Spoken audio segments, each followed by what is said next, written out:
Welcome, foolish mortals, to the Haunted Mansion.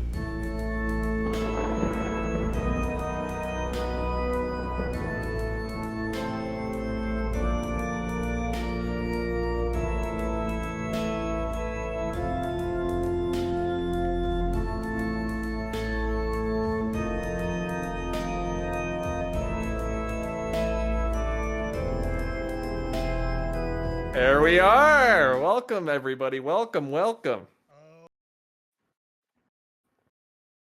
It's Dan, it's okay. It's appropriate because this is our sort of unofficial Halloween special for Foolish Mortals, and we're going to talk about the scariest thing that I could think of right now.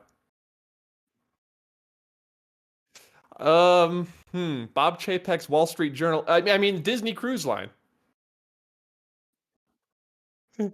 Yeah, Disney's parks, products, and experiences and resorts. Now, did you see that the Wall Street Journal interview? Did you watch that whole thing? Oh, see, I'm talking to Dan, and Dan's also talking to me. We're talking about I guess, I suppose so. Okay.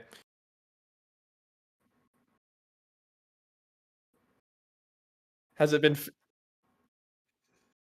oh no! For everyone who's watching, Dan is unplugged. He's got to plug the cord in. Um, so he's lost the cord. If you could hear what I'm hearing right now. Dallin, it's like a game of charades.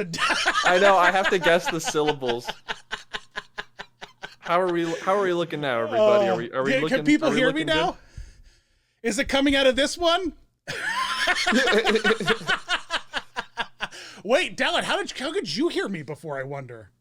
I don't know. I wonder what magic was working through the powers. Okay. We're back. Everyone All can hear right. you. So should we start again? Hey, Dallin, what's the spookiest thing you could think of? So I was saying, we're here for our unofficial Halloween special. What's the spookiest thing I can think of? Bob Chapek's Wall Street Journal interview the other day. But aside from that, Disney cruising, yeah. The spookiest thing in the season is Disney's parks and experiences department. Exactly. Did you watch that whole thing, or did you? No, I can't be bothered. Well, the thing is that the thing that no one in this community ever wants to talk about is how we are legitimately in the bubble. Like, we are so in the bubble that, like, we don't understand. Like, what do you mean there's enough people to go to Disney World once every 3 to 4 years to not really notice the price increases and keep the company running? They don't care. Absolutely. You know what I mean? Like, so we're all like old Bobby Chapstick. Old Bobby Chapes, yeah. He doesn't give a rat's behind what any of us think, and it's so because we're already buying we have the annual passes. We're coming back. We're going anyway. He doesn't care. Yep. They do not care. You bring nothing to the company. I mean, it's fair. Yeah, we're the reliable consumers. He's talking about how if you move a churro cart 10 feet to the left, people freak out. I'm like, that's accurate. Also, what you're doing is a bit different. But yeah, I mean, he said some things that made sense. He said some things that enraged me. So it's a little bit of everything. He's not dumb, Chapstick. He's not dumb. Yeah. He's a good businessman. Yeah. But he not businessman. But he's like the kind of businessman your dad is when you're trying to talk to him about something important and he thinks he knows more than you. And right.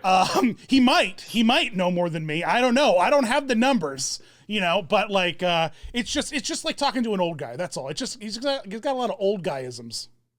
A lot of old guy energy coming from Bobby Chapes. Yeah. I mean, he did grow that beard, so he's got ODE. ODE, what's this? What does that stand for? Oh, I see. Okay. Yeah. Instead of BDE, ODE. So Dan, where were you last week? I was sitting here in the parlor all by myself, looking at this crystal ball, trying to summon your spirit. Yeah, I was busy controlling the spirits on the 7 seas with Halloween at the high seas. Ooh, I saw your costume. Tell us more. Halloween. It's only on one sea. Before we hop into it, yeah, I wanna know. your history with Disney cruising. Have you ever been on one? Is this your first one? It's What my what is your experience? This is Deucers on the cruisers. It's my second Disney cruise. Double cruise. I went on a Dream cruise earlier in the year, and then they announced. Well, I'm so tired. I'm just so tired of Disney. In general, yeah. They announced a whole they announced that the cruise line was going to get the Sanderson sisters exclusively. And I was like, that's cool. I'll book a cruise. I'll go check it out. I want to see the new Wish. I want to see the new shows. I want to do that stuff. And then the day before the Oogie Boogie ball, no, I don't even think they announced it. Oogie Boogie opened. No, I think it was a surprise. Yeah, Oogie Boogie opened and the Sanderson sisters were there. It's like, we just rolled out 4 new costumes, but hey, let's do another 3 new ones and not do anything. Yeah, and I saw your Twitter thread on how apparently the costumes were worse than they looked in the photo, and they were better on the cruise ship than they were at Oogie Boogie Bash? Yeah, because all the times you see Mickey, Donald, any of them dressed up, there are core outfits that are outfitted with magnets and snaps that can have accessories. They can be dressed up pretty willy-nilly all the time. Like when you see Kermit the Frog wearing a top hat or something. Like they can dress the things up. It's not a specially made top hat Kermit puppet. It's just a Kermit puppet with a top hat on. Yeah, exactly. And so like how you or I would wear a top hat. Right, exactly. Kermit wears a hat just like you and me. He puts on his pants like us. One webbed leg at a time. Yeah. Well, I guess it's like a dolphin, but yeah, dolphins have. Well, there was a dolphin named Flipper. From what? What is this? Is this a real dolphin? Yeah, or is this a fictional dolphin? What do you mean he's a fictional dolphin? Well, yeah, he's a fictional dolphin, but he was a real dolphin in the fact that he was in fact he existed in reality. Yeah, he was a real like Lassie. Lassie was a real dog, but it wasn't named Lassie. I don't know if the dolphin was named Flipper. It might have been. But do you think the dolphin was part of the Actors Guild? I think that there is an animal actors union. I do believe so. Good. I mean, how else do they price things? How do you know how to pay a dolphin for being in your TV show? Yeah, these are questions that what their baseline pay should be. What are you expecting? And also, what do they want for craft services? Like, do they want Is it the sardines that they feed them? Yeah. Do they want prawns? Yeah. Do they want kelp? Do they have a trailer that's full of water? Right. Is their trailer just a pool? Yeah. Or is there or do they like it's like a free bay, kind of like those fish in Finding Dory. You know how there was a bay outside the aquarium that things where they can go in and come back at will. At will, yeah. Maybe it's an at will kind of dolphin situation. Anyway, more of the story is animal rights. All those costumes, they're just core costumes and they dress them up. So Clarabelle, Daisy, and Minnie got wigs. Each one has a wig. Each one has an outfit. The outfits, and also new shoes. The shoes are hilarious because they're all platforms to give the illusion of these big tall witch boots. Usually they're bigger than shoes. The interchangeable character shoes usually have me laughing because they're usually gigantic. Yeah, exactly. And these are even bigger. These are even bigger than normal shoes. They're hilarious. But so there's 2 kinds of wigs, Dallin. I don't know if you know this or not, but there's 2 kinds of wigs. There is the a hair front wig, just a regular wig. You can get at Party City or something like that. You put it on. I got 3 or 4. I wear them in videos all the time. And the front of the wig is just like the hairline. But then there are things called lace front wigs. And a lace front wig has an extension of lace or a fine fabric that comes out past the hairline that you then use to blend your makeup into and kind of glue down into your own hairline so that your hair and your scalp line disappear behind this mesh. So it looks more natural while you're wearing the lace line wig. Yeah, exactly. Like the wig that Gandalf, Ian McKellen wore and to be Gandalf in Lord of the Rings, all movie wigs are lace front wigs because they need to be so they can be blended in and laid down and glued correctly, right? You're telling me he didn't just not cut his hair for 5 years? I am in fact telling you that's a wig? Yeah, that was wig. That was wigged up. And so Minnie's Clarabelle's great. Clarabelle doesn't really have a hairline. She's just a cow. Daisy is all one color. Daisy is just a duck. So she doesn't have a hairline. She's just white feathers. Minnie has a hairline. Mickey and Minnie. Minnie, have that widow's peak, right? Yeah. They've got the Widow's Peak, right? Because Minnie is just Mickey Mouse and drag, and so It's true. It's very true. And so when they place the wig, when they put the wig, I don't what they've left like Something was wrong. 2/3 of an inch of black like mini skin visible from the Widow's Peak all the way around, so you can see wig, black fur, then the white face of Minnie. And I'm like, that's not how any human being wears. That's not how any sentient creature wears a wig. Like unless we're trying to have Minnie be the worst drag version of Winifred Sanderson. Like unless it was a purpose, but that's not the thing. It's not on purpose. It's so weird. I don't know. On my sailing, it was placed really well. So it was better. Oh yeah, it was really good. Other sailing, I guess they're on a couple of ships now. They're not just on the Wish.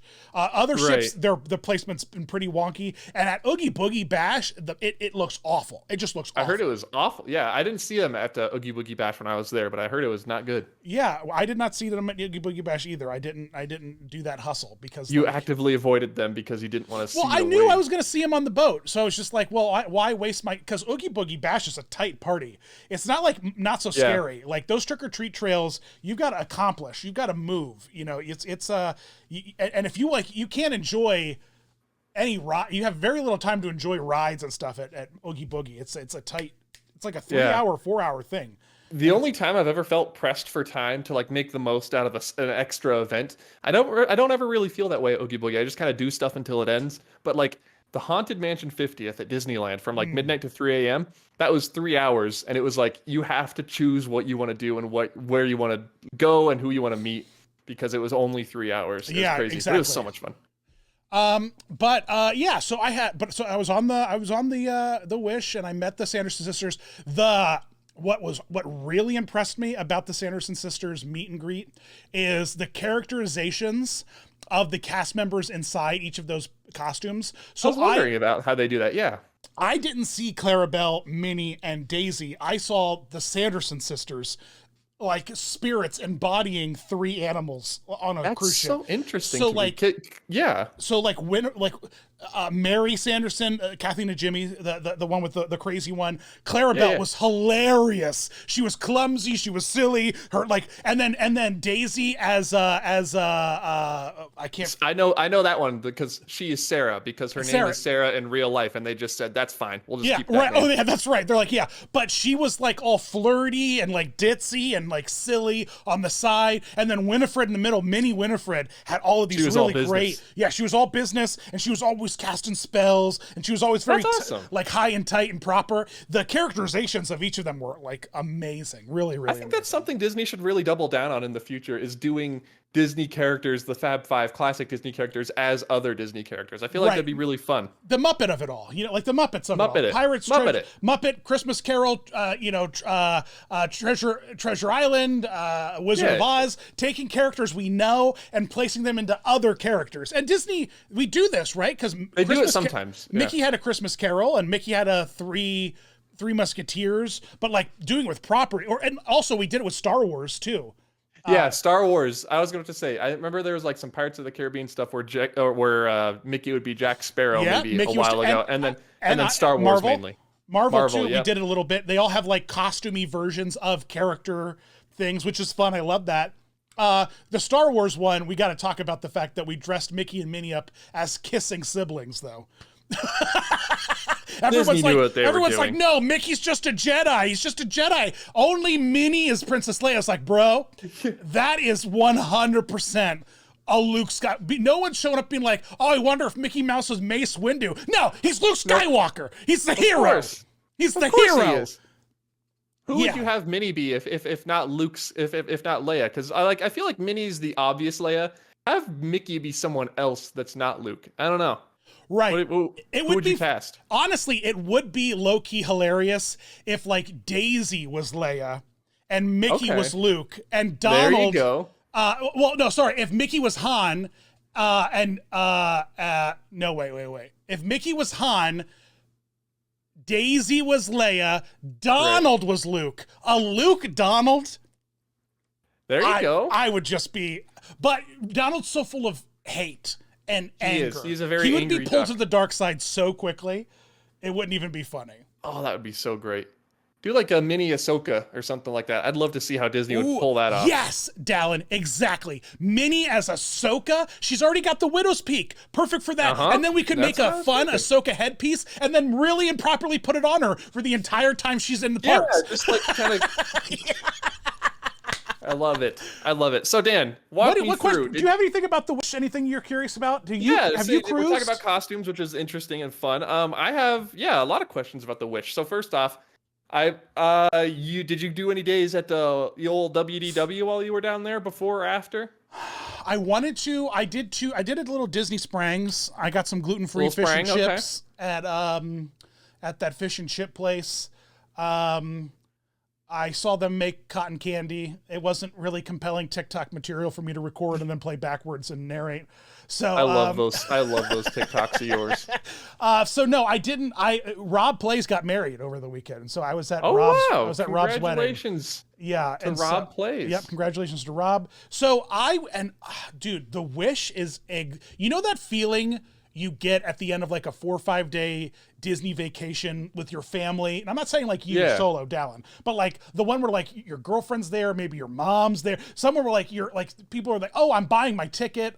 I want to get my value. I want to ride all the rides. I want to do all the stuff. You know, like that's not the vibe of like annual pass holder content creators like you and me. We're wandering in there. Show up. Right. We show up. We sit on a park bench for 4 hours and just stare at something, trying to like wait to see something interesting happen. Like we're not like, what's the next, you know, but like, and then at the end of those vacations, you're exhausted, you know, like somehow. You're exhausted. You need a vacation from your vacation. That's the Wish. The Wish is a hustle vacation. It's one of those, like, it's a box checking. It's like a theme park trip in that like there is always stuff to do and you gotta be there and they move you through everything and like to the point where they stop serving dinner at all the ancillary, like, and all the auxiliary locations to force you into your dinner and show track which is unlike all the other ships. So it's a very interesting kind of experience, but I had a ton of fun. I just became a zombie for the 3 days I reserved for the wedding. That's very event, I guess. It's the Disney events, you know, opening of attractions, I think, are like that, where it's a lot of fun but exhausting. D23 especially was so much fun, but also really exhausting. I'm assuming the cruise is very similar. Bro, D23 was exhausting. D23 it was so great. Exhausting. Yeah. It's so fun. So yeah, turn down that concert on the railroad. It's good. A memory we shall never forget. Everyone on the train goes, hey! Well, no, Dallin, it's important to clarify. Everyone over 45 on the train. Yeah, all the 45 and ups. All the children are like, why is mom yelling at that man? Yeah, why did mom just get her AARP card and then start yelling at this old... Oh, it was good. I want to ask you, because you brought it up, it's like a theme park almost. The other Disney cruises I've heard, what is the other Disney cruise ship you were on?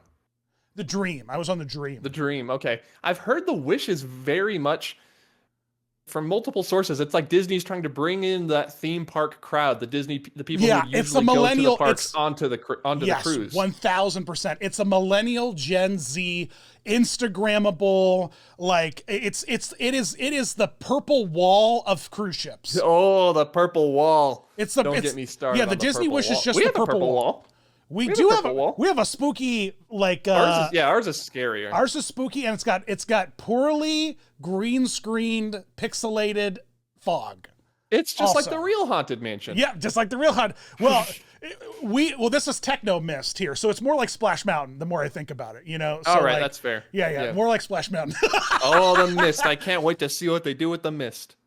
But yeah, dude, it is so much of a theme park. Like the whole idea of the other 4 cruise ships is that they exist as like an entire story. Like the entire cruise ship is the ride. And I talk about that in my cruise video. It's like, it's the one I did on the Dream. It is heightened white glove 1930s cruising. And like, it is that you can do whatever you want at your leisure. You can go wherever you want to go. there's lots of opportunities to have the same experiences. Like, here's the thing, we're going to do it 6 times throughout the 4 days. Come pop by if you want, that kind of stuff. The Wish is not that. It's like, here's an event the first night. It's the only time it's happening and you got to be there. And if you're not there, you're not going to see it. Here's the next event. I'm really bad at stuff like that, man. Yes, I'm so bad. yes. Yeah, and I'm so like, I'll see it another time. Right. And they do the parades twice in the park sometimes, like at the very least. Like it's a lot of like, be here, go there, do that, be there, do that. And then the travel, the flow of guest traffic on the ship is it just like noticeably busy? Like, is it like Disneyland walking through Adventureland? Yes, getting from point A to point B? Yes. Oh no. Yes. Well, and I was talking to Kevin from Defunctland. He put it so perfectly. He's like, Disney built Disneyland in 1955, and it was perfect. The design was perfect. It was a hub and spoke design. You can get to anywhere from anywhere. And if you just started walking from one location, eventually you would loop yourself back and find yourself back where you started. Agreed. And then I said there's a few caveats over the years, but I 95% agree with you. Right. Over the idea of like a fairway, like a fair, like a big long stretch of something, like we like what amusement parks or fairs were before. And so with Disneyland, we kind of like made this really great traffic pattern, really great, innovative loops. Do huge loops, and like it was genius. We built Magic Kingdom, we cloned it exactly, and then Kinda. And I then hate we getting built to Big Thunder Mountain and then having to turn around and walk. Yes, that is a little away. Well, hey. That is. But now, Dallin, have you ever wondered what's behind Big Thunder Mountain? That's the real thing. Is it Maleficent? Is it Mirabelle? No. Yeah. Well, is it yes. Miguel? It's Colombians slightly backed up by all of the evil that's ever existed on Earth. What a good message. But so we built Disneyland and it was this perfect traffic pattern. It was this really great design. And then we built Epcot and put a lake in the middle of the park. And anywhere you wanted to go. It's a good lake, but it's a great lake. Well, it melts things like any kind of fabric that gets in, like the kites from it is it's not the 17th Lagoon. It's what's it called? The lake in the middle of Epcot. What's it called? Harmonious Bay, I think, or something, right? Harmonious Bay. The Fountain of Nations. Nope, that's the also Fountain a thing. of Nations. That's what it's called. Yeah, yep. There you go. But like, and that's like if you're in Mexico and you want to get a croissant in France, the only way to get there is to walk around the entire park to get there. Yeah. And that's what the Wish is like. If you're on the 3rd floor and in the atrium's 3 floors. If you're on the 3rd floor in the atrium and it's like in the evening they're taking pictures, like it's really lively, everything's going on, and you want to get to the ground floor of the atrium. Tough luck, because all of the banisters have been closed off for photos. So you have to walk to the back of the ship, go down the flights of stairs in the back of the ship, and then walk back to the atrium from the back of the ship. Because there's no central staircase and elevator anymore. They got rid of it for a stage that they don't use. That they use four times. Okay. This is in the atrium, right? Stage? It's that big atrium. It's that big atrium that you saw. Captain Minnie, right? Yeah, with the Sanderson sisters. They came out on that. Yeah. They used that stage. Honest to God, like four or 5 times. Like I'm just like, over the course of like a 5-day cruise. It's like, yeah, exactly. It's like, did anybody ask for this in entertainment? This stage? No. So this was just a stage we thrust in here. To like just in case it just was like, it was like a stage with no purpose. It was like a thing with no, I don't know. That's weird. I feel like that'd take up a lot of room. It does, Dallin. Wow. It takes up a significant amount of room. It really does. Especially in like the grand atrium where everyone's like, oh, look, it's the Disney Wish. Right. Wow, this is amazing. Fill it with a stage. And I kid you not, Dallin, the hallways in this place are, I don't know. They're approximately, actually, I have a great example. You know, in Magic Kingdom, when you go up the stairs at Splash Mountain, and then you walk, there's a space between walking from the stairs over, and there's that like overhang you can look down at the first floor of the queue, and then you turn the corner, and you go into that dugout tunnel. Like you start to go into the theming. You know what I mean? I know The width of that hallway, it's split. It's like a single fast pass line and then or single Genie Plus line and then a single like it's like a foot and a half. Yeah, wide. That's the width of every hallway in the Wish. Interesting. I mean, it's a cruise ship, so I got to give them a little bit of a, everything's tightly confined, but that's very tight. No, the Dream is the exact same. The Dream and the Fantasy, I think, were the sister ships. They're the exact same size as the Wish. The Wish has 2 more staterooms. It's 5 feet longer than the other boats. It is not big, but the use of space, and so it'd be fine. It would be fine if the hallways were this big and we just had two-way traffic. They have meet and greets in the hallways. Oh no. They have meet and greets. Why are they in the hallways? Having a meet and greet in the hallway of Splash Mountain as you're going down having to get past that, having to wedge your way through. Having a queue that's lined up of people and then two-way traffic going past that queue in that space. It was a nightmare. It was a nightmare. So you think the Disney Treasure is going to be any bigger? No, it's a clone. Wish. It's the sister ship to the Wish, it's right? It's a clone of this. Yeah. And so, well, I guess all I can say is that the person who designed the ship, God bless them, I don't know why they thought it was a good idea to say this publicly, but they did announce publicly that, in fact, they had never been on a cruise ship before getting this job. So, that's very cool. So very neat. We hired someone to design a cruise ship who'd never been on a cruise ship. We've never been a cruiser before. Yeah, thumbs up. The shows were cool though, Dallin. Seize the Adventure, bro. I know you're a theater boy. I'm a bit of a theater boy, yeah. You would love this. There's a triple medley with Elsa, Merida, and Moana that I didn't think that you could combine those 3 songs. Oh my God. And our Elsa was this beautiful black woman who comes out on stage, and it's Frozen 2 Elsa. So she's in her snow goddess outfit. Form. I got you. Yeah. She's in her final ultimate snow goddess form.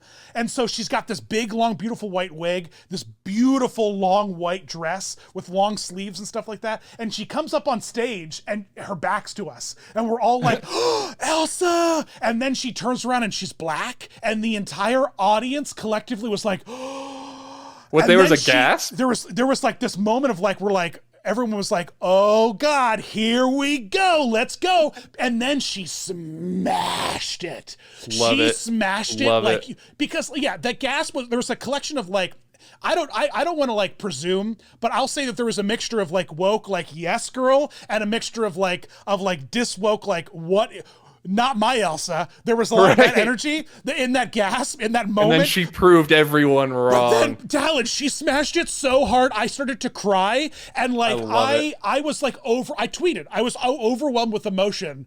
I was truly overwhelmed with emotion. The best part is, Dallin, on Pirate Night. You're going to love this, Dallin. Pirates. Yeah, you're my spooky pirate boy. We'll get there. Yeah. On Pirate Night, it's the best pirate night on any of the ships. And because they do a rock concert. And the rock concert is hosted by, guess which pirate character hosts the rock concert? I mean, I would guess Jack Sparrow, but maybe Jack not. Sparrow shows up at the end, and it's great, actually. He's like got like this tiny little bit of a part. Jack Sparrow's, it's Red.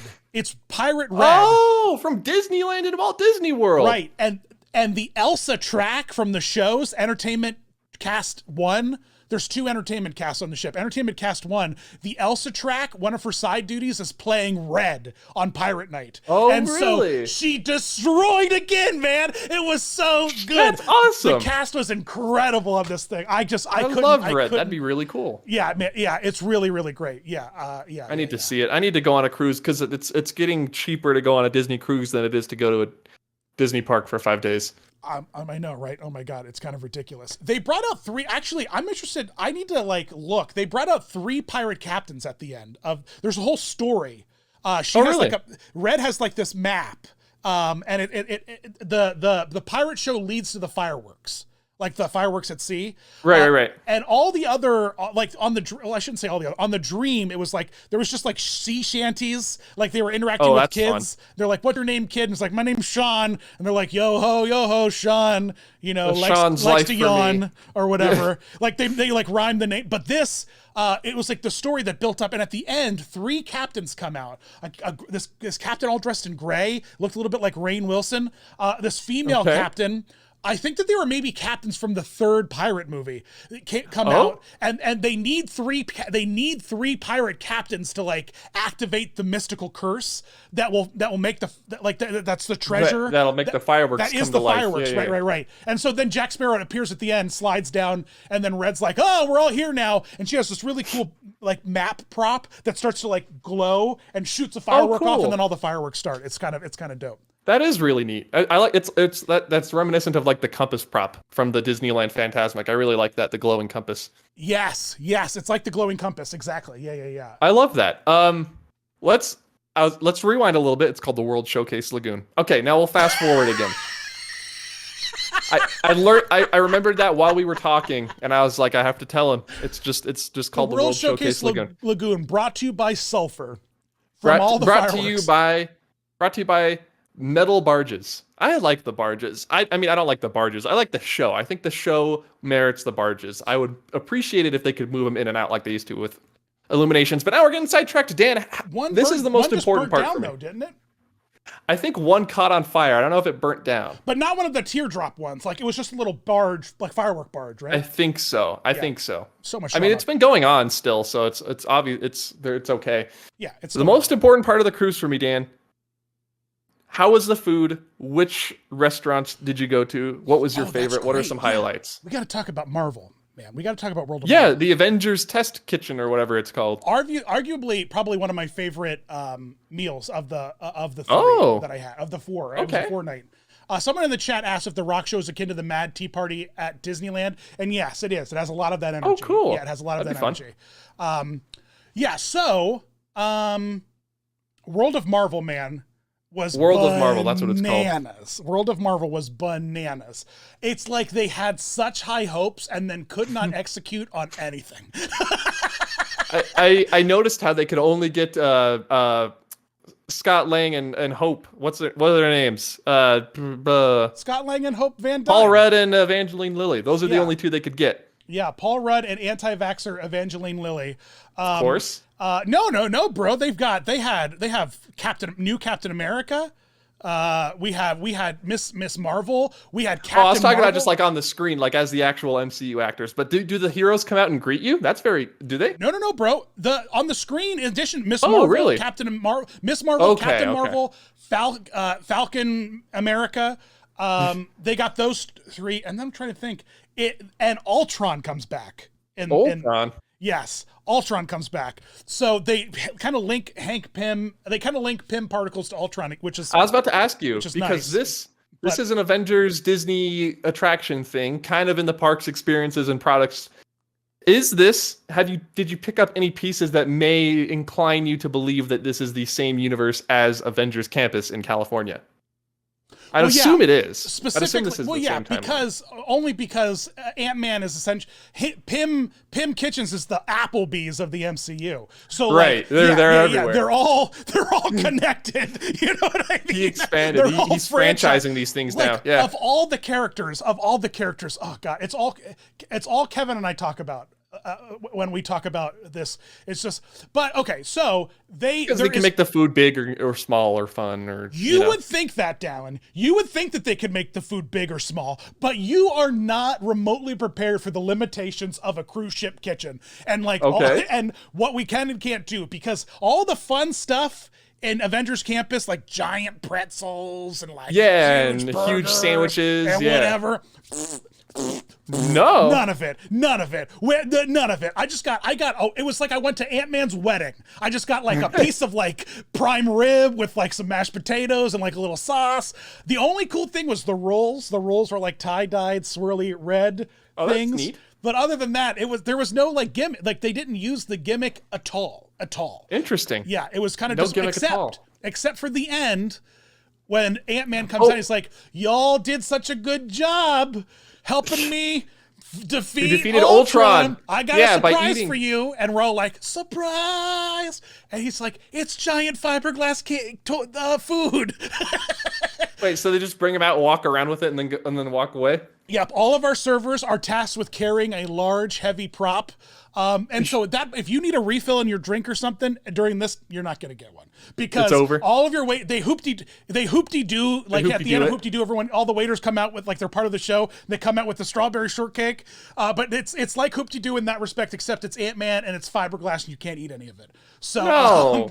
Yeah, but the food was good. I did like the food. Was good though. Okay. The food was good. That was your favorite place you ate.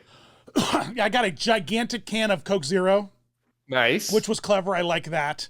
And the thing in the middle of the table, like that button thing, it weighed like 85 pounds. You couldn't even pick it up. It was wow. You would have thought it was bolted to the table. It was that heavy. Oh, it's not part of the table. It's just something they put there. Yeah, and it's so like the gimmick is like we have to push the button. Yeah. And all this happens whether or not you touch the button. I just want to make sure that's clear. Kind of like Mario Kart. It's like Millennium Falcon. Itself. Yeah. Yeah, or like Millennium Falcon, right.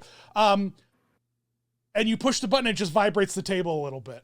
It's okay, that's neat. And so if the first part of the restaurant's like Ant-Man's like, hey, haha, I didn't go in Thanos' button to kill him. And then which was like, it's like, okay, that's what an oddly specific thing. It's the best, like Paul Rudd gives it. They had to acknowledge it. He sells it though.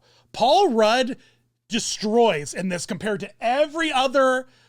Like Chris Pratt phoned it in so hard for Guardians of the Galaxy. For Guardians, yeah. But it's interesting because he didn't phone it in. I would say he did a good job for Mission Breakout. But yeah, he did a great job for Mission. But Mission Breakout, he's like this big in it.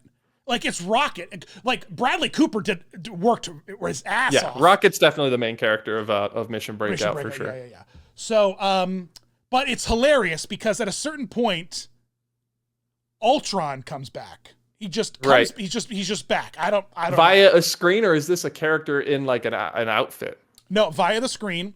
Oh, dang it. That would be so, can you imagine like not huge, but a large Ultron man walking imposingly around, scaring the children? That'd be amazing. God, I would love for it to tie in, like they get to the quantum realm and they find an Ultron and then Kang just easily destroys them. And that's how we set up like how powerful Kang is. But that would be giving the MCU way too much credit and forethought. This was a disposable restaurant idea. Right, this is a cruise ship restaurant, yeah. And it was about the moment when all the many Ultrons descended upon the deck of the ship and began killing all the cast members that that the table behind me started singing Happy Birthday, that I was just like, what is going on?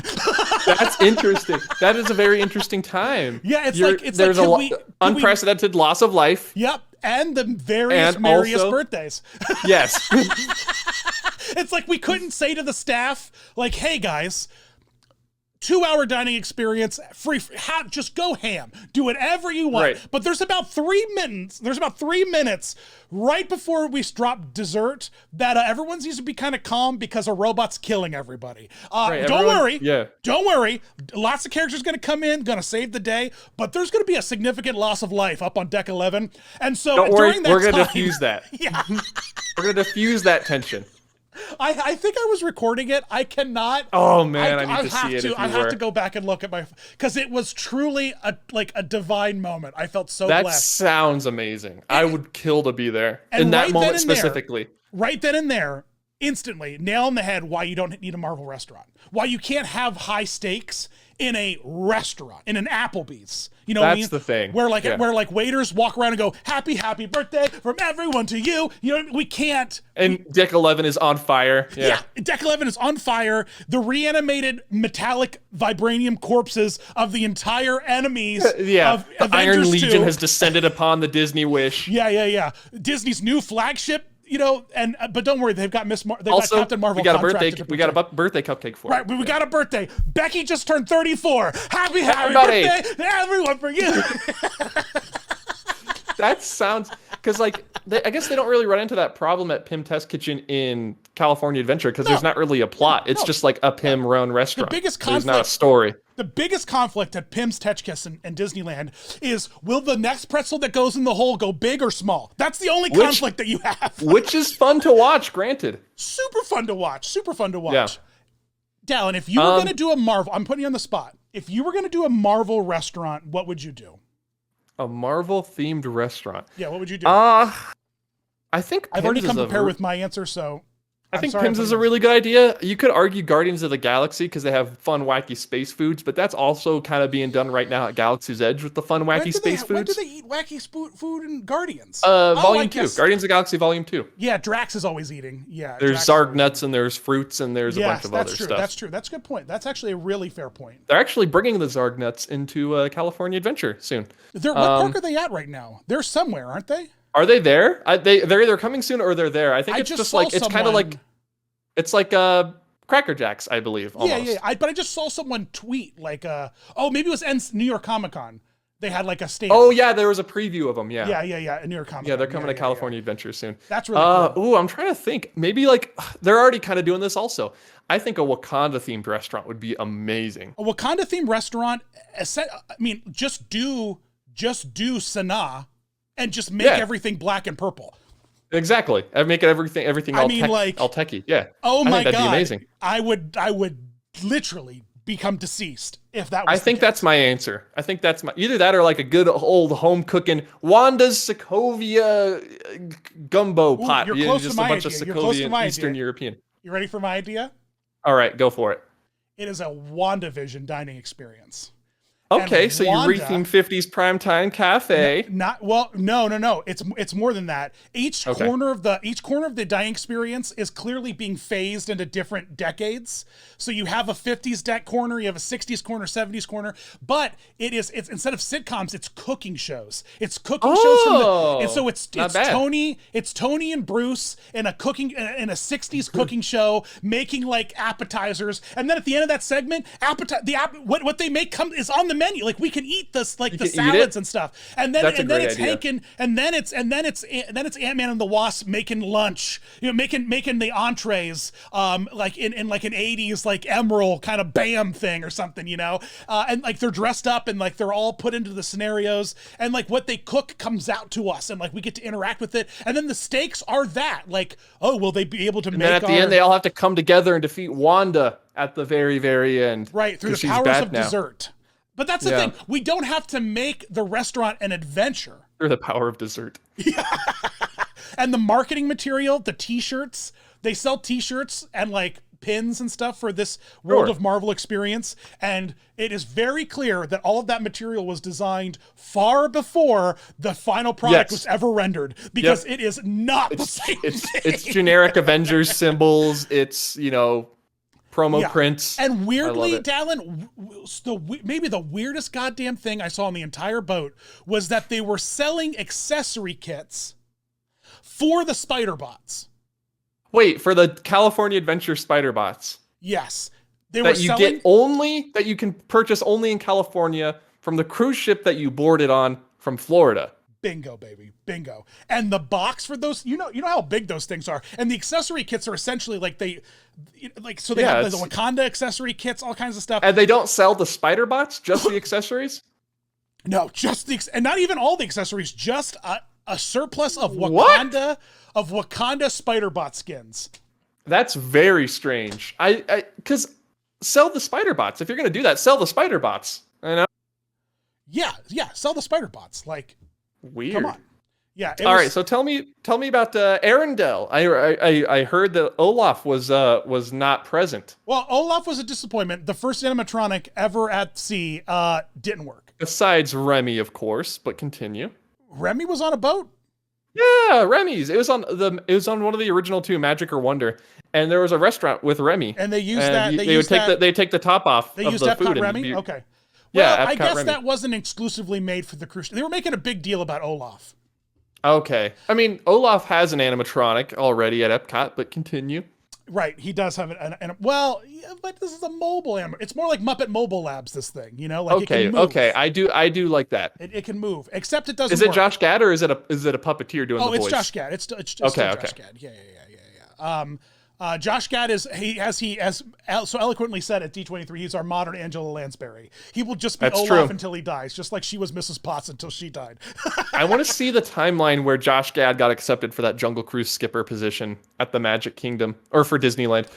It happens to the best of us. I also auditioned for Disney parks and got a big old FU from a guy who still has prominent position at the place. I've ran into him a few times. He has no idea. I despise him. He's entitled. So Good. Next time we're there together, point him out, and I'll have a word with him. Beat him up. I'll say, "Do you know who this is? Do you know what you passed on?" Dude, Arendelle is like Frozen Hoop-de-Doo. It was the best time ever. Just sounds so much fun. Marvel sounds fun. It was out of Arendelle control fun. It was wild fun. It was wild fun. All the songs. There was a troubadour, three troubadours, a singer. You got Wandering Oaken singing "Let It Go," which was just divine. It was really fun. I had such a great time. The food was the worst of all the food, though. Okay, interesting. Okay, because it is traditional Norwegian food. Yeah, that's usually hit or miss. Asker's Royal Banquet Hall. Asker's, how do you say it? Akershus. It's that kind of thing. It's like squid meatballs and all the weird stuff. Like, don't ever have dinner at that place. I mean, even the breakfast character dining is weird with all the weird capers and stuff that they put out. But the dinner is real weird. Dinner's real weird. At least they have waffles. It's like beer garden at Epcot in Germany. I absolutely despise the food. It's the worst food I've ever had at Disney Park. But the atmosphere is so fun. The atmosphere in the beer garden is out of control. It's amazing. It's so well done. Did I ever tell you about? No. Did I ever tell you my beer garden story? Tell me about this beer garden story. I need to know. I am German. I come from German descent, right? Okay. Obviously, Becker. Becker is the equivalent of Smith for English people. That's true. I mean, yeah. Yeah, fair. So, the English had blacksmiths. The Germans had bakers. So Becker. There you go. Becker is baker in German. It's just baker in German. So you'd make a lot of strudel. I'm assuming. Clearly, bro, I'm a strudel consumer. But okay. So I am, truly, nothing is. German women are truly beautiful. They truly are, especially when they're dressed up in the lederhosen thing. You know what I mean? They got the ponytails. Like the Oktoberfest look. Yeah, I got you. Oh my God, like the Oktoberfest stuff. Right. So I wander over there. First time ever. I was I just out of college. And I'm like, hey, I've never been in here. Is there a bathroom in here? I need to use the bathroom. I go in there. I walk in. I was like, oh my, I'd never been in before. I was like, oh my God. And then halfway through, there's this beautiful German and this very thick German accent. And I was like, where's the bathroom? She's like, back there. It's like, this place is so wonderful. And she was like, yeah, it's nice. It's nice. And so I go back there. I come back. She's still there. I guess maybe she was like a busser or something. I was like, how much is dinner here? And she's like, I was like, cause I would love to maybe get dinner here later on my trip. She's like, I don't know. She's like, I don't know. And so we go out to the main hostess station.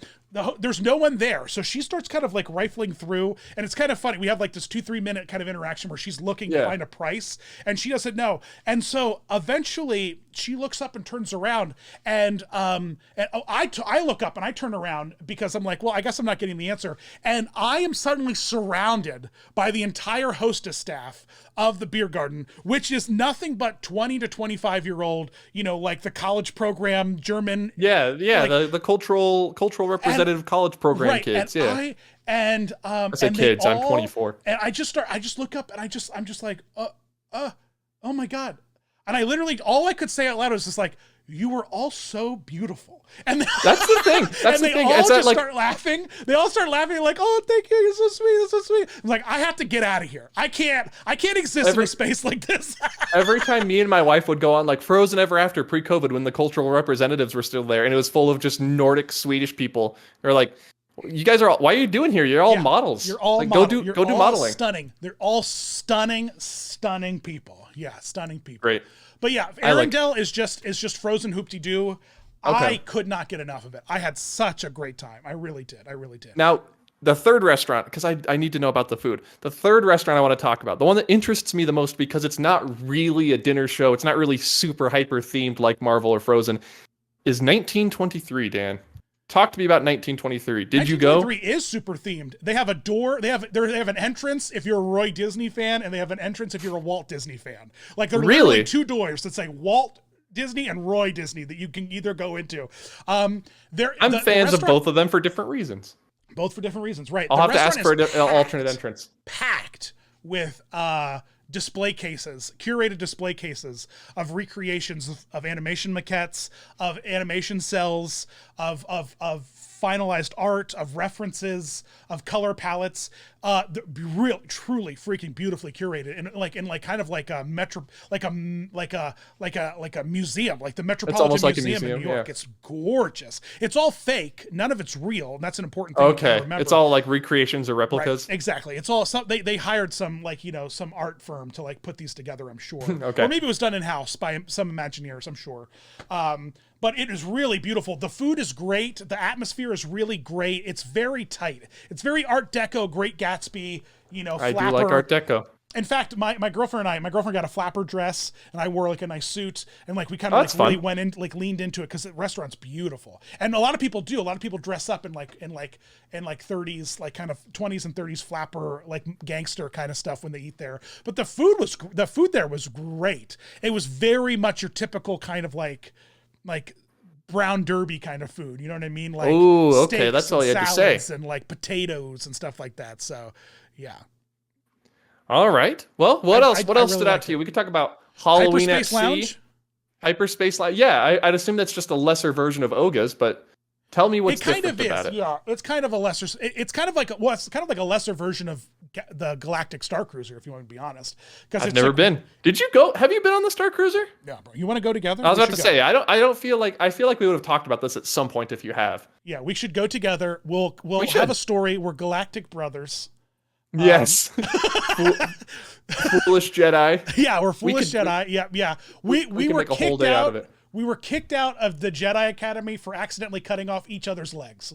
And the legs that we have now we have are robot legs, but we had to get the robot legs. Yeah, we have like Luke robot legs, but we were playing chicken, and we were playing saber chicken. And yep, as you do. I think let me know, man. Let me know. I think that would be actually really fun. Well, we're currently planning a secret project for February. Oh yes, that is going to be out of control. I'm so hyped, ladies and gentlemen. Jess, my buddy Jess, who did like the Ratatouille playbill. I don't know if you're like from the TikTok musical. Yeah. Jess Siswick. She's designing the design package for that video, and she's gonna do it like Epcot Oregon Trail. Essentially, is the vibes that we're gonna do with it. Yes. So get ready, dude. It's gonna be a really cool video. So excited. It's gonna be such a cool video. This is like a Foolish Mortals exclusive right now. We're not gonna tell you what it is, but just the fact that you know it's happening is big. That's what you all deserve it. It's really cool. Oh, it's gonna be so fun. I would totally do the Star Cruiser with you though, dude. I totally would. I would too. I would do it with you as well. Does your girlfriend have any, like not your girlfriend, your wife? Is your wife a Star Wars gal? Like, does she care? Nah, she doesn't care. She'll watch it if I'm watching it, but she's not like big into Star Wars. Like, nah, bruh. Nah. Say, I'm not even like a huge Star Wars fan. Like, I know a lot about Star Wars. I'm more of a Marvel guy myself. You look good though, dressed up like a Star Wars. I did a Han Solo cosplay. Yeah, you looked really good, Han Solo. You did. You look like a young Han Solo. You did. Good. I might either do that again or I might go full Jedi. We'll see. But yeah, we'll put a pin on that because we might actually do that at some point. Right. What were we talking about? The Hyperspace Lounge. What do you think? Hyperspace Lounge. The vibe was really fun. The glassware was really cool. The drinks were fine. The drinks were, I like the drinks at Space 220 way better. The Space 220 drinks are fun. I managed to snag a reservation to the lounge for my upcoming trip in December. I'm very excited. Dude, how? I've been desperately trying to get. We're staying at the resort hotel, so you get to book early. That's the secret. Yeah. That is the secret. Man, that place was so cool. That place was the best. It's going to be great. And it's a different menu, so it's exciting. Now I'm getting sidetracked. Dan, you can't bring Epcot up in front of me, okay? I could talk about Epcot all day. Yeah, you could. You really could. But the Hyperspace Lounge, the cups were... What interested me, you said the cups were really cool. Yeah, the cups were really cool. They had these tall, like wine glass kind of cups that were kind of fun. They were like goblets, like space goblets. But the wine glasses have these little brass bases that are like Oh, cool. They're stemless wine glasses, and they're essentially spheres with the top open, and the base has has this bronze like plaque that says Hyperspace Lounge. It's like a did you mini steal coaster. It? No, they come with each cup that you buy. So it's it comes because it's stemless. It doesn't have a base, so it comes with its own brass holder that says Hyperspace Lounge. It's really cool. That's awesome. Then the Tiana bar was fun. The Star Wars bar had a door. You press the button and the door zoop, slides open. Oh, that was kind of cool. It didn't work half the time, but it was cool. Did you get the $5,000 private tour of George Lucas's house? Did you see my tweet though? We had this very mouthy bartender who was like, was telling us stuff that I don't think Disney wants people to know. I know you were like leaking details about this drink. Yeah, they sold 21 of them. He said so far, which is wild. That's not bad for what? It's like $6,000. Yeah. $5,000. $5,000. Okay. And I just recently learned that if you are a member of the Skywalker Ranch Wine Club, which is only like $600, I think, to become a member of, you get a free tour of the ranch. So like, So like, it's super accessible. That is just 100% a scam. It's for people who don't know better. Right. It's for people who don't know better. People who are burning through their Patreon cash is what it is. Yes. I can relate to that. Absolutely. Yeah. But I had a really great time. I didn't get to ride the Aqua Mouse. I didn't ride Aqua Mouse. They said, I've watched a virtual ride through of it, like on YouTube. They said it's like the first attraction at sea, but I think that's stretching it a little bit. It's a water slide with like a screen, that follows you down. Oh, dude, the Little Mermaid show was really good. So many puppets. I know you're a big puppet guy. Yeah, and the ending, bro, will break your brain when you find out how they changed the ending of the story. It's the Little Mermaid. Hilarious, yeah, because Ursula doesn't get murdered in this one. Ursula makes it through. The resolution of this one is even worse than the Ariel ride. Oh, where it's like kiss the girl, where they ended up, where she did, or where Eric did end up kissing the girl. That's the ending of the California ride. It's different than that. Yeah. Everyone put on earmuffs if you don't want to know.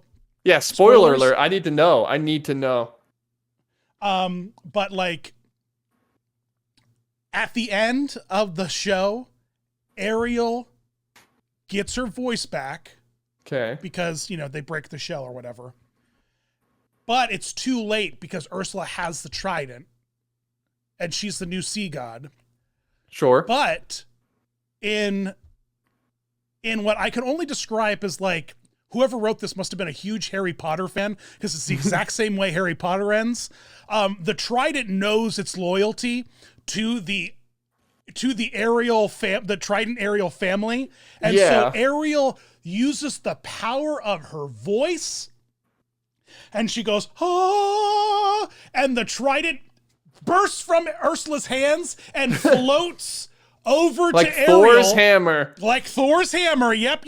Or the Elder Wand. And floats over and Ariel just snatches it up and she's like, it's mine now, bitch. And she slaps her. It's amazing. It's just like, wait, what just happened? Hold on. What just happened?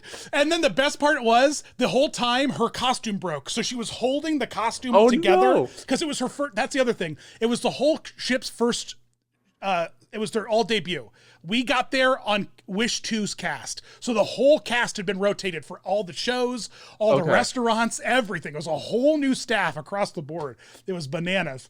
But yeah, the end of the thing is just like Ariel just uses the power of her voice and the power of her genealogy. Yep, and the power of her genealogy. Yep, and to just it's just like, I don't know. Amazing.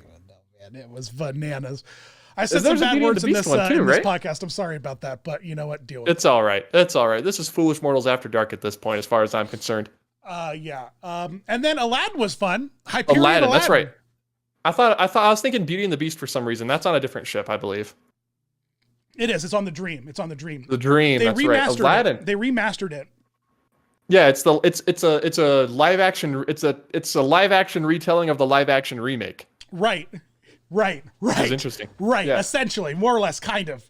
But what's this Aladdin live at the Hyperion, live on the Disney Magic Wish Wonder Dream? Yeah.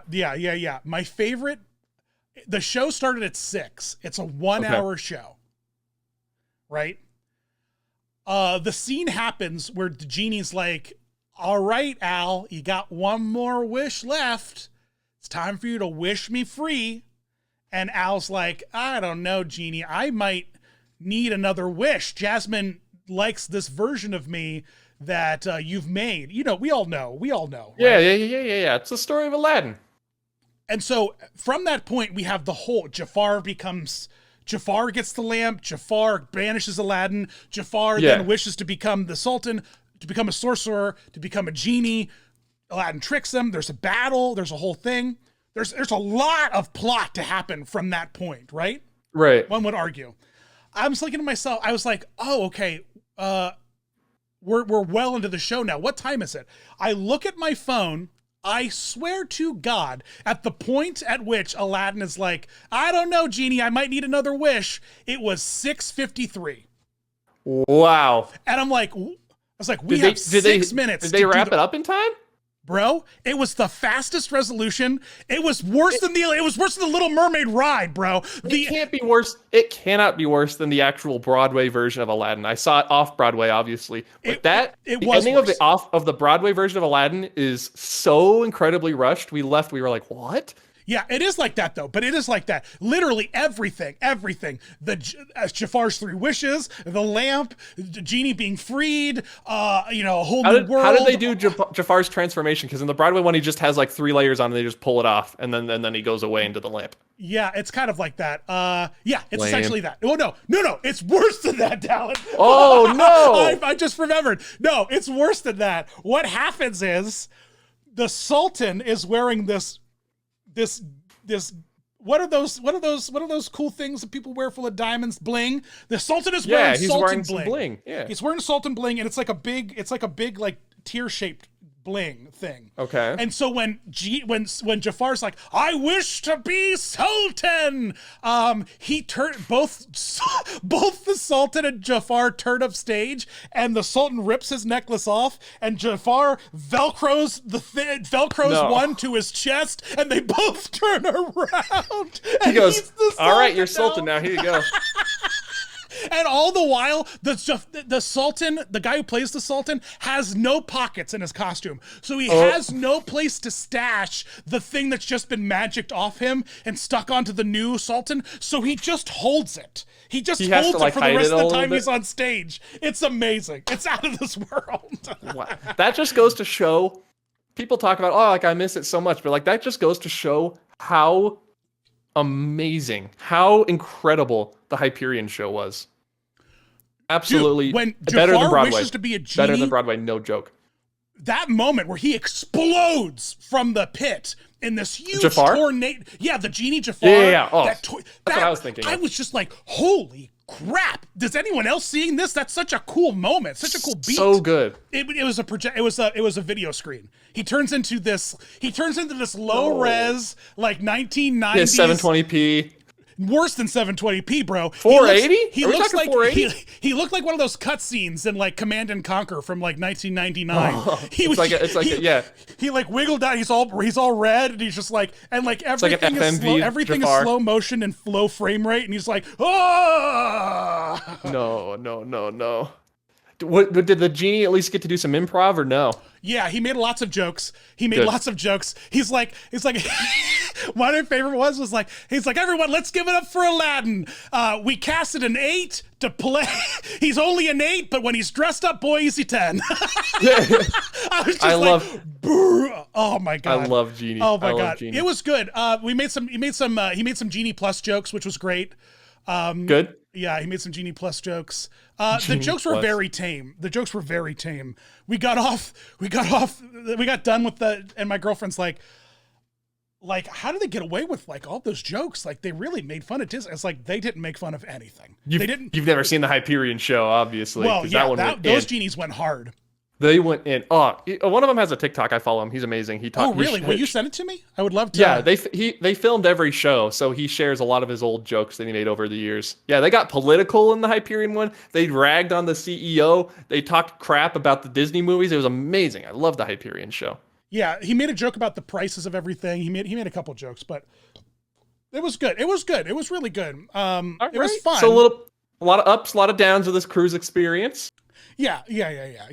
But and I love the Rainforest room. That was really great. Marceline I heard Market about that. was great. Marceline Market. What's the Rainforest room? It's with all the different showers, right? Rainforest room is like an expanded spa. Yeah, and so you can sign up for a day pass or a whole cruise pass, and use it. And so there's a dry sauna, a steam sauna. There's a couple of hot showers. There's like hot beds you can lay on, stone beds you can lay on. There's a whole Sounds private like I'd be getting deck the whole cruise pass. Yeah. with private hot tubs and private lounge because they only sell 80 passes for it. Oh, really? Ship. So it's very limited. So you have to, when you get on the boat, we went right there to get it. We were like one of the first persons to buy it, but they sell out before the end of the first day. That's a good idea. But my favorite part was they had an ice room. They had a cold room. Ooh. Which was divine because the cruises are hot. You get hot and sweaty. Like your body temperature gets built up a lot when you're on that cruise. And to be able to quickly dive in there for like 15 minutes, and the middle Just get cold. Get cold. And the middle of it had this volcano that just constantly pooped out ice. It was always pooping out ice in the middle of this volcano. Ice pooping volcano? In this huge acrylic dome. I'll send you a picture of it. Yeah, I need to see this. And then the ice was what cooled, and then fans blew on the ice like a swamp cooler. So it wasn't a dry cold. So you didn't sit down and stick to the seats. It was a humid cold. It was a wet cold, which was awesome. I need to go on a cruise, man. I've never been. I need to go on this. Maybe I'll wait for the treasure. Maybe I'll do the wish. Yeah, let's do the treasure. Treasure, yeah, we'll do it. We'll do a real life version of Foolish Cruisers, and we'll react to this taping that we're doing right now. Maybe by the time the treasure comes out, we'll have enough followers to just do a full out cruise. Treasure, Dan. It's the Disney treasure. The Disney treasure. Yeah. I don't know. I just think it's so funny saying it like that. This is the first Disney cruise line not captained by one of the Fab Five, right? It's captained by Jasmine and Aladdin and the Magic Carpet. The treasure. No. The people in the Atrium creature. The Atrium bronze thing. Yeah, the Atrium beast, the Atrium. Yeah, the Atrium creature. Thing. That's just the theme of the Atrium. Oh, I got you. And it might, and it affects like the art surrounding the Atrium. There's a lot of Cinderella art in and around the Atrium. They tie the stories of the events in the Atrium. So like the spooky tree was tied to Cinderella specifically. The spooky tree was the tree that grew the pumpkin that eventually became the carriage, except that's not how pumpkins work. Then like the stairwell had like her slipper on it, that kind of stuff. So Aladdin and Jasmine, the whole Atrium will be themed heavily like Agrabah. Agrabah, yeah. Who knows whoever the heck they'll throw it on the back. Whoever's on the back of the ship has nothing to do with the rest of it. I noticed that because it's Rapunzel on the Wish, isn't it? Yeah, it's Rapunzel on the Wish. And she appears literally nowhere else on the boat except for as a meet and greet character. So. I was going to have to say, that's very sad if Rapunzel's not on the boat because me and my wife are big Tangled fans. Yeah. You'll want to definitely tour the kids area because there's like a Rapunzel like craft center. Like it's like where she does all of her painting, held captive crafts. Yes. Her prisoner crafts. Hostage prison crafts is a better term. Yeah. Prison crafts. Prison arts and crafts. Mother Gothel's Prison Crafts. That's a book that's just waiting to be made. What's going on? That's a great idea for like a little youth fun center on like at like Epcot or like on the Disney Wish. You just have Mother Gothel's hostage crafts or like prison crafts. Yeah. But yeah, it was good, man. I dug it. Out of 10. 1 out of 10. 1 to 10. What would you rate your cruise experience? 7. 7? Okay. Not bad. I give it a 7. Higher than average. Yeah, I would have given my dream trip an 8. Honestly. Okay. Yeah. Does the dream have a rainforest room? Yeah, they all do. Okay, good. That's all that matters. The Wish does not encourage vibing. It wants you to think. It encourages the Gen Z millennial version of vibing, which it tries to vibe it tricks you into hustle. thinking they want you to vibe. Right. Yeah. Us young folks think that we're vibing when we're really anxious, and that's what we're going crazy. Is. Yeah, it's anxious vibing. Yeah, I like anxious vibing sometimes. I could do about 5 days of anxious vibing. Well, Yep, there you Foolish go. Cruisers. It's gonna be great on the Treasure. Be On the there, Treasure. 2020, whatever. They're building They it didn't right put- now, I Yeah, they're believe. building it right now. Apparently, there's rumor mills circulating that Disney is potentially looking to buy a cruise ship not built by them that was abandoned by a belly up cruise line because of the pandemic, but it's like a mega ship. Did anything happen with that? I think all I've heard on that is that they're actively going to, like, they've confirmed bid they're on going to do more ships, and like 2 or 3 more ships after the Treasure are confirmed. Yeah, that's bananas. Sorry, Treasure. That's bananas. That's bananas. Happy Halloween, Foolish Cruisers. Happy Halloween. What are you going to do for Halloween, Dan? What am I doing? Taking my children trick-or-treating. Who are you dressing up as? What are you dressing up as? Not.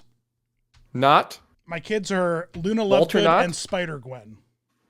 I saw those costumes. They look really, really good. Yeah, they. I don't know what I'm going to do for Halloween. Probably sit at home. I'm dressed up like a spooky skeleton in Dreamlight Valley. Oh, I saw that. I tuned into your stream for like 10 minutes the other night. Loved it. Did you? That was very sweet of you. Yeah, I didn't want to drive the conversation away from Dan, so I don't comment. But I was there. No, we would have loved it. We would have loved it. I'll tune in. But yeah, that's about it, I believe, Foolish Mortals. Unless you want to talk more about cruising, any fun stories, we can wrap it up otherwise. No, I don't have any more fun stories. I told them all. No fun stories. No.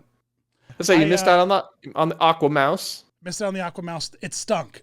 The stench was unbearable. It was, yeah. Oh, I saw your tweet about that too. Yeah. Oh, well, the 7th floor reeked of human feces for 2 days in a way that I can't, like, it like made me so upset. What room was your? What deck was your room on? 7, deck 7. I was. Oh, in 7, you 5, so you 7. were in it. Bro, I was in it. I was deep in the poo mist. Something was not right. Something was backed up. Something was not right. And I was eating an ice cream cone, and when I turned that corner, I stopped eating the ice cream cone, and I did not eat for most of the rest of the afternoon. It was rough. It was rough. It's like that. It's like walking past those Adventureland bathrooms at Disneyland, man. Ooh, yeah, those are stinkers. Those are some for stinkers. like 4 feet. Yep. Yeah, and the Aqua Mouse. The Aqua Mouse, you can't wear shoes on it. Okay. And so they have, like, you know how like roller coasters have those cubies that you like stick your backpack in or whatever? Yeah. So they had those, but for shoes, for sandals. And they were in direct sunlight in a small corridor that was on one side was the queue and the other side was the smokestack. And so what ended up happening was you would get towards the Aqua Mouse, which had about an hour. If you wanted to wait for the Aqua Mouse, it was an hour wait to ride it, at least, minimum, the entire time. And you had to queue in the stench of 1,000 feet. Dallin, you could, like, it was like fog. You could move the smell of feet around you when you were walking around the Aqua Mouse. You could manipulate it if you needed to. There was thickness to it. Yeah, it was. It like you felt it stick to you as you felt. You got athlete's foot just by breathing around it. Right. It was, bro. It was vile. It was. Is that why you avoided the Aqua Mouse, or did you just not get around to it? Well, I walked by the queue 2-3 times, and the stenchy stunkness kept me away, just period. I rode the Aqueduct, and the Aqueduct had some funk to it, but like you had to like climb this ascending staircase, so there wasn't you weren't like directly in front of anybody. You weren't directly like stuck next to wherever they were storing the shoes or whatever. But this one, man, the funk and the stunk, and they put it right in the middle of deck 11, like it's unavoidable. The traffic. I wish someone who was on a cruise ship would have designed this before they hired the person they did, because the traffic patterns are, and they're building another one that's identical. Is it like a lengthy slide, or because like I can't imagine waiting an hour long for like a 45-second thing. Yeah, it's 45-90 seconds. It's not long. It's not long. Oh, that's miserable. I mean, because like I guess Tron Light Cycle is going to be a 45 to 90 second thing when it opens, but I would wait 4 hours for that. Yeah, but the that's experience of Tron begins before you get on the ride. Yeah, like, and hopefully it won't be as stanky. Right, it's that Rise of the It's the haunted mansion of it all. And actually Aqueduct does that. The queue is the story of Aqueduct. As you're going up, you find about how Huey, Dewey, and Louie sabotaged this water slide to screw with their Uncle Donald, and now you're gonna ride it. Are you gonna fly off too? Who knows? Maybe you weigh more than a duck.